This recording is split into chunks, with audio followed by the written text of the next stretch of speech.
करवीर तालुक्यातील कंदलगाव इथल्या श्री जय भवानी महिला सहकारी दूध उत्पादक संस्थेत सभासदांना दूध दर फरक वाटप आणि संस्थेला सर्वाधिक दूध पुरवठा करणाऱ्या दूध उत्पादक सभासदांचा सत्कार सोहळा आयोजित करण्यात आला होता।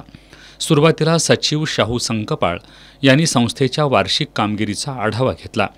यावेळी मान्यवरांच्या हस्ते सभासदांना दूध दर फरक वाटप करण्यात आलं। त्यानंतर गेल्या वर्षभरात संस्थेला सर्वाधिक दूध पुरवठा करणाऱ्या आरती पुंदीकर, जयश्री सरनाईक, रेखा कुंदीकर या सभासदांना रोख रक्कम आणि सन्मानचिन्ह देऊन गौरवण्यात आलं। यावेळी संस्थेच्या chairman Jayashree Sarnaik, vice chairman Sunita Sankpal, संचालिका वंदना अत्तिगरे, सुनीता पाटील, राजश्री भगत, ज्योती किल्लेदार, अक्कूबाई हिंदुळे, मंगल सुतार, सुषमा शिंदे, रेखा पुंदीकर, सरदार भगत, पांडुरंग सरनाईक यांच्यासह दूध उत्पादक सभासद आणि कर्मचारी उपस्थित होते।